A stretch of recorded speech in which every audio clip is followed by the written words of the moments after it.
Karena apa maknanya? Yang sang pemelihara hanya Allah, tidak ada yang lain yang bisa memelihara. Jadi Rabb itu ada dikenal juga dalam tauhid rububiyah disebut. Arahnya sang pemelihara. Jadi kita beribadah rububiyah, menyembah uluhiyah. Ada yang memisahkan uluhiyah dan rububiyah. Dalam akidah Ahlussunnah wal Jamaah tidak dipisah sebenarnya. Karena kalau dipisah repot. Ini tauhid juga di Rabb. Jadi Rabb itu sang pemelihara. Sekarang kita bicara tafsirnya saja, jangan terlalu melebar ke tauhid. Rabb pemelihara. Apa hakikat pemeliharaan? Hakikat pemeliharaan adalah dua. Satu, perbaikan. Kedua, perubahan. Maka disebut dalam istilah perusahaan kadang-kadang ada maintenance. Maintenance itu bukan hanya tugasnya menjaga, memelihara agar tidak rusak, tapi kalau ada yang rusak diganti. Tugasnya maintenance. Nah, God is maintenance. Allah itu adalah sang pemelihara. Rabbun. Allahu Rabbu, Rabbi wa Rabbuhu. Ketika nafsu dan akal dipanggil oleh Allah pada awal-awal penciptaannya di surga, itu juga sama jawabannya. Ditanya akal, wahai akal, man anna wa man anta. Man ana wa man anta. Jawab akal, ana abduka wa anta rabbi. Aku hamba ya Allah, engkau Tuhan. Sedangkan nafsu ketika ditanya man anta wa man ana, pertanyaannya sama, tapi jawabnya nafsu apa? Ana wa ana, anta wa ant. Aku adalah aku, engkau ya engkau.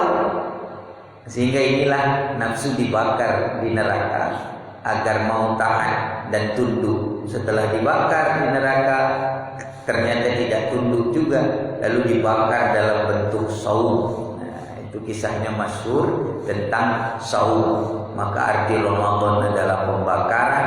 Saum itu tujuannya membakar nafsu agar tunduk dan mengikuti akal menyembah Allah Subhanahu. Nah, ini Rabbun, sang pemelihara. Hakikatnya tadi dua, perbaikan, perubahan. Jadi Rabbun itu memelihara kita agar baik, kemudian juga agar berubah. Begitu juga nama makhluk yang lain.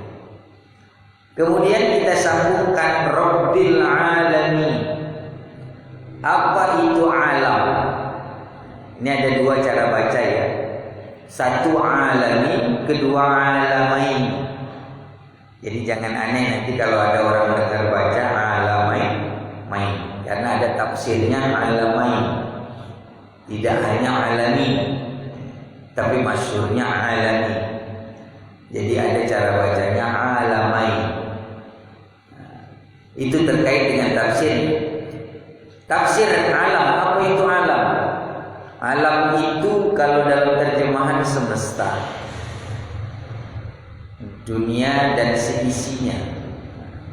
Tetapi dalam tafsir, alam ini masih Allah, selain Allah, pokoknya alam itu cari selamatnya. Tafsir yang paling selamat itu masih Allah alam.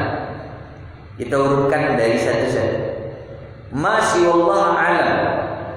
Apa itu alam selain Allah? Itu tafsir yang paling selamat. Tafsir yang kedua juga lumayan selamat. Lumayan selamat karena masih ada dibantah. Tapi kalau tafsir yang pertama tadi tidak ada yang bantah. Masih Wallahu alam. Tidak, selain Allah itu alam. Berarti alam selain Allah. Nah, itu paling selamat, nggak ada bantahan dari itu. Mulai yang kedua, tafsir yang kedua, al-alam, alamain. Nah, alam itu dua, yaitu dunia dan akhirat. Nah, ini masih ada bantahan, turunannya alam berapa? Ini lumayan dan ini paling dipakai, yes. Paling dipakai karena kalau yang pertama tadi sekalipun tidak bisa dibantah, sulit dipahamkan. Selain Allah, ya alam. Memang tidak bisa dibantah, tetapi sulit orang memahami. Tapi yang kedua, memang dibantah, tapi paling banyak dipakai. Apa itu? Alamain. Alam itu ada dua, yaitu dunia dan akhirat. Kemudian naik lagi ke tafsir berikut. Alam itu ada alfun, ada 1000.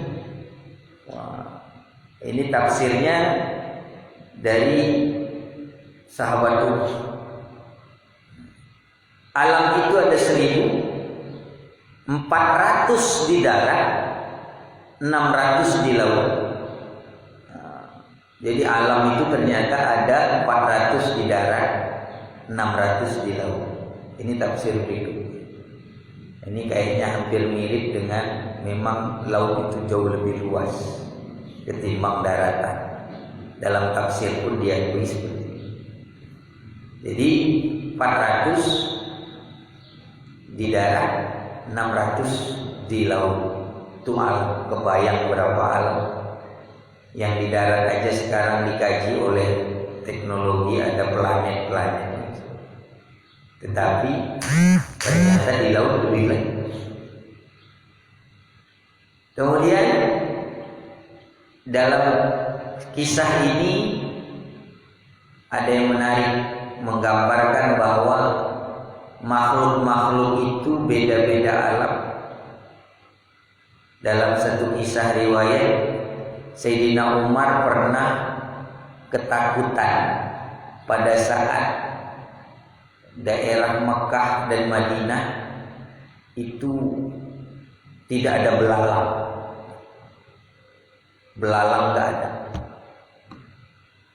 Jadi khawatir karena pernah mendengar Rasulullah SAW bersabda, nanti tanda kiamat yang duluan hilang, yang duluan habis adalah belalang. Nanti kalau kita pengen tahu ciri kiamat dari riwayat ini adalah sudah tidak ada belalang. Kalau belalang sampai habis, ini tanda kiamat. Awalnya paling banyak habis adalah belalang. Nah, tinggal lihat nanti di kampung kita masih ada nggak belalang. Kalau nggak, takutnya udah kiamat. Jadi ini riwayat, sekalipun hadisnya dhaif. Satu ketika Sayyidina Umar gelisah, cari ke sana ke sini, belalang kok nggak ada. Khawatir karena pernah mendengar riwayat dari Rasulullah SAW, hadis bahwa tanda kiamat yang duluan habis adalah belalang. Kemudian datanglah seseorang dari Yaman dengan membawa segenggam belalang. Baru kemudian rada tenang. Ada belalang, ayak keneh. Jadi semangatnya datang. Kemudian ini teringat kepada hadis Rasulullah SAW tentang bahwa ciri kiamat salah satunya yang duluan habis adalah belalang.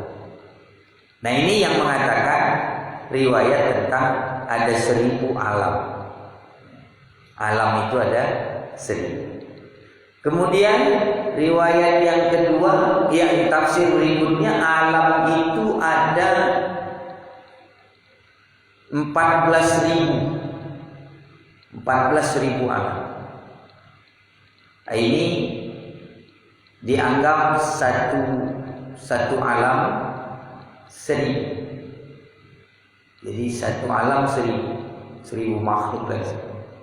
Kemudian ada tafsir berikutnya, alam itu ada 17.000. Yang pertama 16.000, kemudian 17.000, kemudian ada 18.000. Yang paling tinggi 80.000 alam. Nah, ini tafsir alam. Jadi alam itu ada 80.000 paling tinggi dalam tafsir. Alam yang mana saja? Yang kita tahu cuman beberapa. Yang kita tahu cuman beda kita apa? alam jin, manusia, malaikat, atau bahkan dalam peristiwa Isra Mi'raj cuma ada 3 alam dalam bentuk yang lain. Ada alam nasut. Alam nasut itu alam materi seperti dunia ini. Ada alam malakut, malaikat, alamnya malaikat dari langit ke-7 sampai langit pertama sampai langit ke-7, paling banter Baitul Ma'mur. Kemudian ya ada yang mengatakan riwayat bahwa Jibril bisa sampai ke Sidratil Muntaha tetapi setelahnya tidak mampu. Berarti ada alam lagi namanya alam lahut. Alam lahut, alam ketuhanan, bukan berarti Tuhan di sana, tetapi itu maha besarnya Allah, diberikan tempat tertinggi bagi Nabi Muhammad SAW untuk ditemui. Jadi bukan tempatnya Allah, tetapi itu alam keagungan.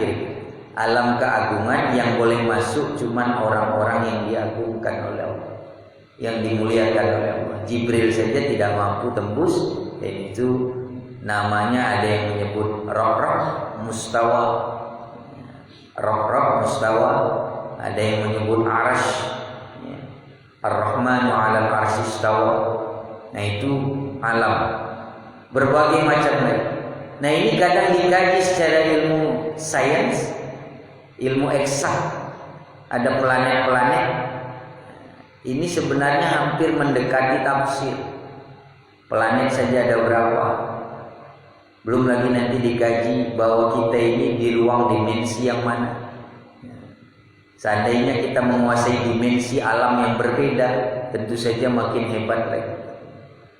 Nah ini dari ilmu teknologi, sains dan teknologi ini juga bisa ditelusuri tafsir. Sehingga kalau kita padu padankan antara tafsir dengan ilmu teknologinya, insya Allah akan mendekati pemahaman dan keyakinan. Nah ini alam.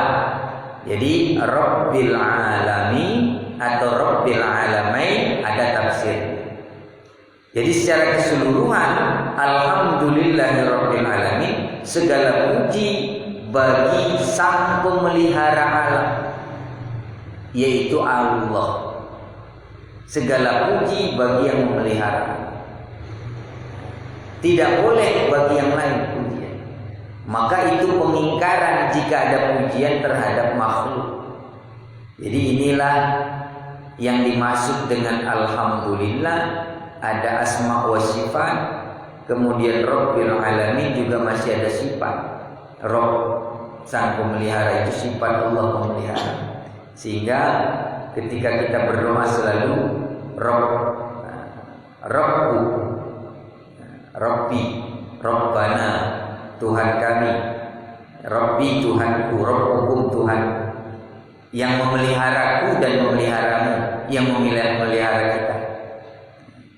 Ada riwayat hadis menyebut begini, Alhamdulillahirabbil alamin, ini adalah seabdol-abdolnya doa. Kita cuma dengar biasanya orang mau zikir Abduluddin dzikr. Ini ada riwayat hadis yang lain. Abdul dzikri la ilaha illallah wa abdul du'a alhamdulillah. Jadi sehebat-hebatnya zikir yaitu la ilaha illallah. Dan sehebat-hebatnya doa, paling mantap doa, abdul du'a alhamdulillah. Jadi hadisnya itu digabung. Abdul dzikri la ilaha illallah wa abdul du'a alhamdulillah. Maka coba lihat di mana-mana doa selalu diawali dengan alhamdulillah. Jadi segala dengan pujian itu nikmat ditambah. Dengan pujian itu, pengakuan itu kepada Allah, nikmatnya akan ditambah. Kalau tidak dengan demikian, maka doanya tidak dijawab. Karena apa?